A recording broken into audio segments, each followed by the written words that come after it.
Hi, good evening. For those of you who've seen my previous videos, you may have noticed my setup looks a little bit different, primarily because of this suspicious-looking monstrosity.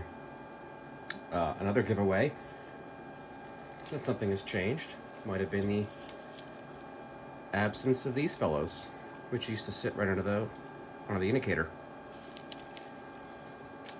But now they're unplugged and gone, not needed. So, what is that? Well, what you saw a few seconds ago may have given you some clues. This is a Sperry vertical gyroscope, the kind that is used in aircraft all over the world, still to this day, and is essentially one of the foundational instruments in any aircraft, part of what's known as the six-pack.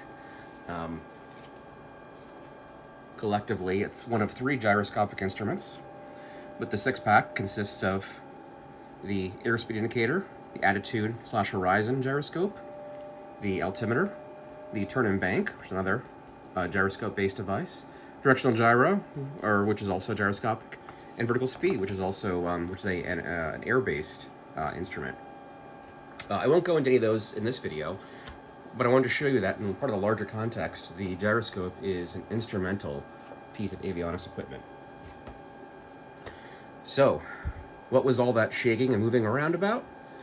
Well, gyroscopes are very fascinating, and they have they're electromechanical wonders. And essentially, the way they work is they have a spinning mass, and that mass is held in what are called gimbals. And those gimbals allow that mass to stay fixed in space as the outer casing revolves around it. Actually, technically the term is not fixed, but rigid in space. And that green light you saw come on just indicates that now the gyro is up to speed, and the indicator here is producing a valid indication. What I have here is a aircraft technical manual from June of 1946. Now, I'm not a historian, but I love history. And one of the other passions I have is collecting old original documents. So now this will apply generally to gyroscopes. Now this is not this gyroscope here, and this video is primarily intended to be a 10,000-foot view of gyroscopes. I won't go into all the details, but I think it's important to understand why a gyroscope exists and why it's still used today, even in the age of modern electronics and accelerometers and all kinds of things. So traditionally they were powered by a vacuum. Air would move across this rotor, the gyro itself, and spin this at a very high velocity. For reference, the spinning mass in this guy I think is at around 24,000 RPM, which is ridiculously fast. And you need that kind of speed in moving mass to generate the gyroscopic forces. The cool thing about gyroscopic forces is that they haven't changed since they were discovered. This little graphic here indicates the various roll axes of a gyro. Now this is a turn and bank indicator gyro, so it's going to be a little bit different than what this is, which is a vertical gyro. But the same principle is the same in terms of a spinning mass. But gyroscopes are extremely complex devices, and there are three kinds of gyros that are in use with most, say, small aircraft. They are, as mentioned, the vertical gyro, which is what gives you the artificial horizon. So turn, bank, pitch, roll, etc. And you also have what's called a turn and slip indicator, which is also part of the six-pack. Here I have another book, which will be of relevance. This is an FAA published book. This is a fantastic book. I'll do a second video at some point on my book collection. We'll turn here. This has a nice little subchapter on gyroscopic flight instruments. The gist of it being is that when a gyroscope is up to speed, it is rigid in space, and it will continue and remain in that fixed orientation. When in gimbals, essentially those forces are translated 90 degrees of the opposing force. And it is that physics property that makes gyroscopes so desirable. This is your basic overview of what you see right here. This instrument, of course, will tell you if you're climbing, descending, banking left, banking right. Some instruments, like this one, have a turn and slip indicator on them, which helps you coordinate your turns.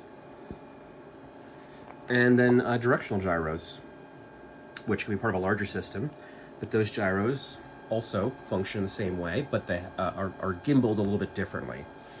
And I'll go into details on those in a later video. So, two things to know about gyroscopes is that they can be of two main varieties. The first is what you see here, where this is a remote gyroscopic setup. So in an older school situation, you might have an actual gyroscope, that is the entire gyroscope contained within the instrument itself that sits in the panel. So within this instrument is the actual gyroscope and spinning mass. You'll notice that it has a very basic input-output. This is not designed to output signals to anything else. This is the actual gyroscope. Then you have the remote kind, such as this, which is what transmits the synchro signals. There are synchros on each of the axes within this gyro. As the gyroscope moves, it transmits those signals through the wires and directly into the remote indicator. So, for example, as I pitch up and pitch down, pitch left. Oh, my other left. You can see how, in real time, those signals are being translated right into the gyro. From the gyro to the indicator. So there is no gyroscopic device inside of this indicator. This is simply a collection of gears and synchros that take that signal from this, which also has those synchros. And this allows the gyroscope to be mounted remotely. So in the case of, say, this one, we need to be mounted directly to a fixed part of the aircraft, preferably right on the main axes. So you'd want this as centered to the aircraft as possible, and you'd also want it right in the middle of the point of rotation. The benefit of that, of course, is that your instrument panel can be smaller. It allows you to transfer weight, different parts of the aircraft. This weighs about, I think it actually says 8 pounds, 7.5 pounds. So weight, of course, is very critical for an aircraft. So having the flexibility to move that weight where it's best going to be served is important. Also, as aircrafts have gotten more complicated, it hasn't been impractical to have an instrument like this, which actually is quite limited by today's standards in that this basically just functions right where you see it. It's in your panel, it's not designed to output any signals, whereas this can output signals to your flight director, in the case of what this instrument is. Not shown, but this has other areas where you can use your flight computer to command certain maneuvers. Little arms will come out and show you how to approach those. That's connected to the gyro. All that stuff can be relayed through the gyro to your autopilot. It creates a much more flexible system, something you can't do with just a basic gyro. So that explains why this sort of arrangement exists. And just for fun, I have here another book. This is another vintage document. This is the earlier version of the vintage manual I showed you. This one, I believe, dates from 1940. Okay, so it's much older. But it has this really neat feature, a little cool diagram of how synchros work. Now this, you can ignore the voltage here, but know that it is AC. So if you can think about this transmitter, the transmitter synchro for, say, the roll axis and pitch would be located in the gyroscope itself. These wires, not unlike these, carry that signal around the back, and there is a receiver or indicator. I mean, the receiver is the receiving synchro, but this would be the indicator. And essentially, you have the exact same thing. The AC signals induce currents as the stator, stays put. The rotor rotates around, and it transmits those induct waves directly to the other matching wired configuration. And so you essentially get a synchronized movement from one to the other. Now that's simplifying it. There are certain synchros that are designed to output torque and so on and so forth, but this essentially is the core foundation of what a synchro is and how it functions. Hence the term synchro. They are indeed synchronized, which of course is perfect for an arrangement like this, where you need and you want synchronization between something as critical as knowing if you're in a climb or in a dive.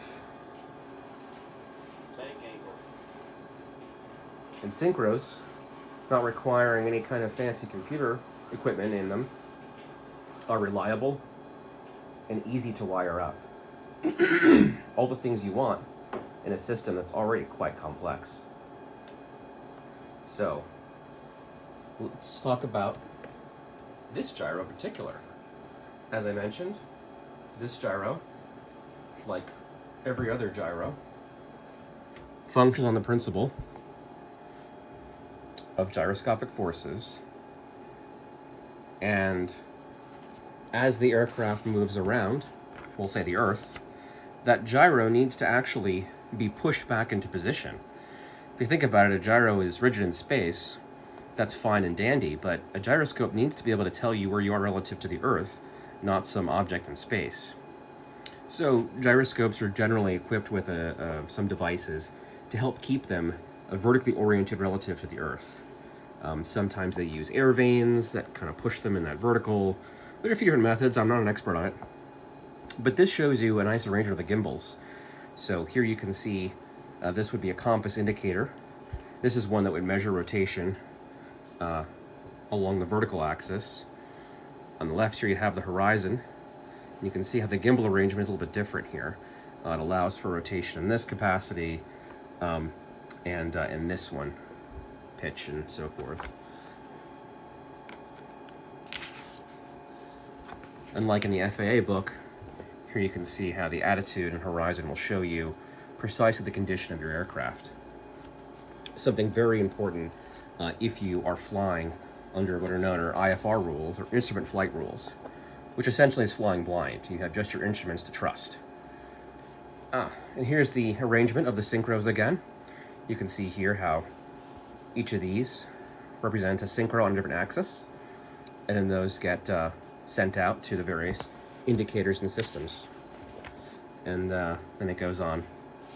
So this is another great book. I'll cover it in my other video when I discuss about books. This is from '97, but all of the concepts are also very applicable today. So how does this all relate to the ground proximity warning system? Well, you may have heard a few bank angle callouts. And as previously mentioned in other videos, there is a bank angle threshold with this setup. Now you'll notice we're here at 0 feet. According to documentation, it's around 10, I think, to 15 degrees on the ground before the bank angle alert goes off. So let's test that. This is 10, 20, 30, and 60 degrees. So when we get around that just after that first line, we should get an alert. Let's test that out. There we go. It's actually more like around 15 degrees. There we go. Now that bank angle alert is the most limited the closer you are to the ground. So, for example, if you're flying, you obviously don't want to be banking terribly far. So this is what allows you to have a linear fashion with your alerts. So, for example, if we go up to maximum altitude of the indicator here,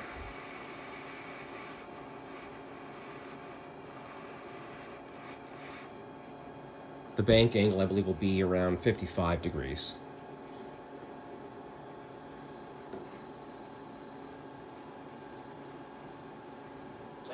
Yep. So, just before 60.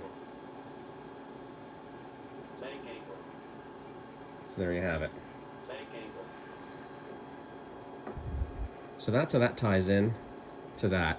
Now, the GPWS only cares about bank angle, pitch, roll, doesn't care about. There's no provision to wire that into the system because the GPWS is about ground proximity, which of course would change as your altitude, radio altitude changes. There are things like stall warning computers and other devices that would warn you about certain angle of attack conditions and whatnot. So, gyroscopes. What are their drawbacks? Well, if you've seen Apollo 13 or any other videos related to gyroscopes, or I should say aeronautical travel, you may have heard one of them call out things about gimbal lock.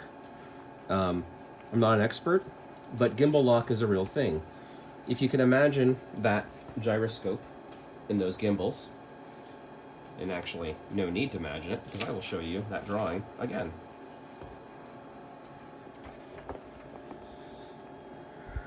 If you can imagine these, as this moves around in space, you're eventually going to hit the limits of at least one of these gimbals. And when you do, the gyroscope is going to want to tumble around that axis because it can no longer proceed any further in alignment. Now, typically, it's usually just one or two axes that can get gimbal lock. Sometimes there's three. In the case of this gyro, this has a unlimited roll ability. I could roll this around 180 degrees and I wouldn't hit gimbal lock. I can't do that currently because this thing weighs a little bit, and I also can't flip it around on its side like that, but I'll show you best of my ability.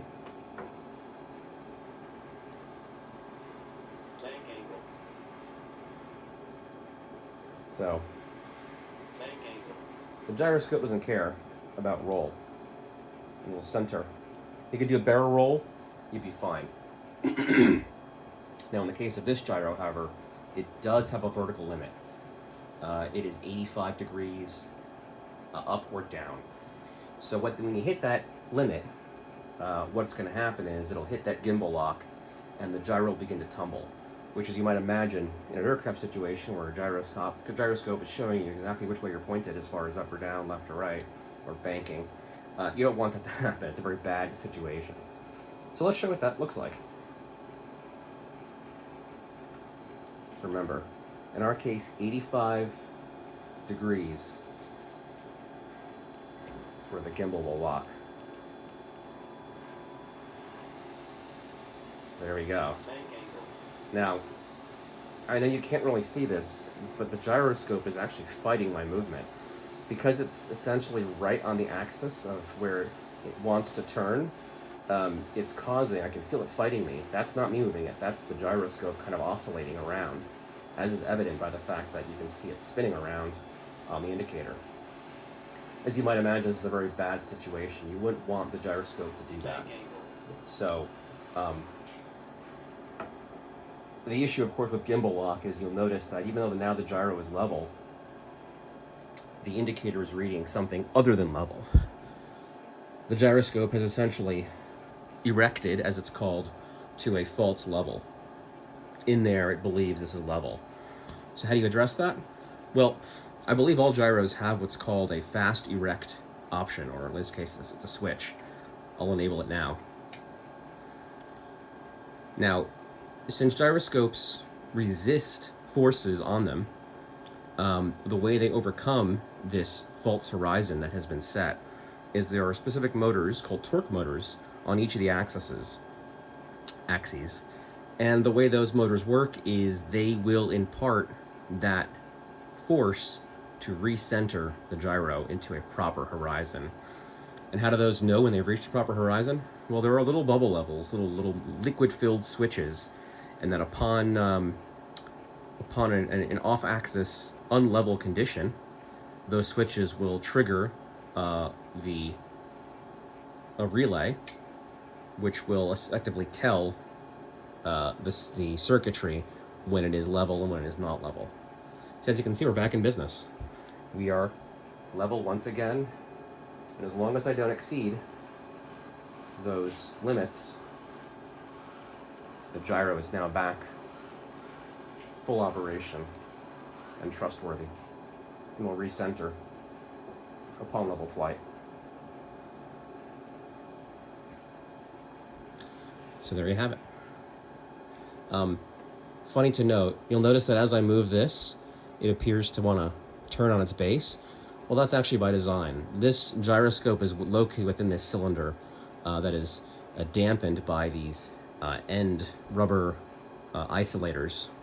So there's a little bit of play in them, but generally speaking, you want this to be fixed and rigid and bolted into a very, very hard surface. So normally there's not this handle on here. I put that on there just so I can move it around. And funny thing is, if you'll turn this over, and you'll see it go out of gimbal lock again, all that stuff's right exposed. Now normally there's a plate under there. Now that's just the control circuitry. The actual gyro is encased inside this cylinder. We'll go ahead with the fast direct. But I just find it interesting that all that wiring is more or less exposed to the environment. Now granted, this would be inside a plane, but still.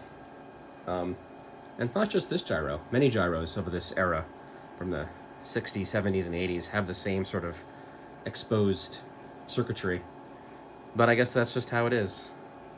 I guess they figure it's inside an airplane, it's protected, and otherwise not needed. So there you have it. This has been the 10,000 foot view of vertical gyros. In later videos, I will take apart this gyro and show it in operation. While not the same as this gyro, it is fundamentally and functionally the same. And this one's neat because it actually is the gyro.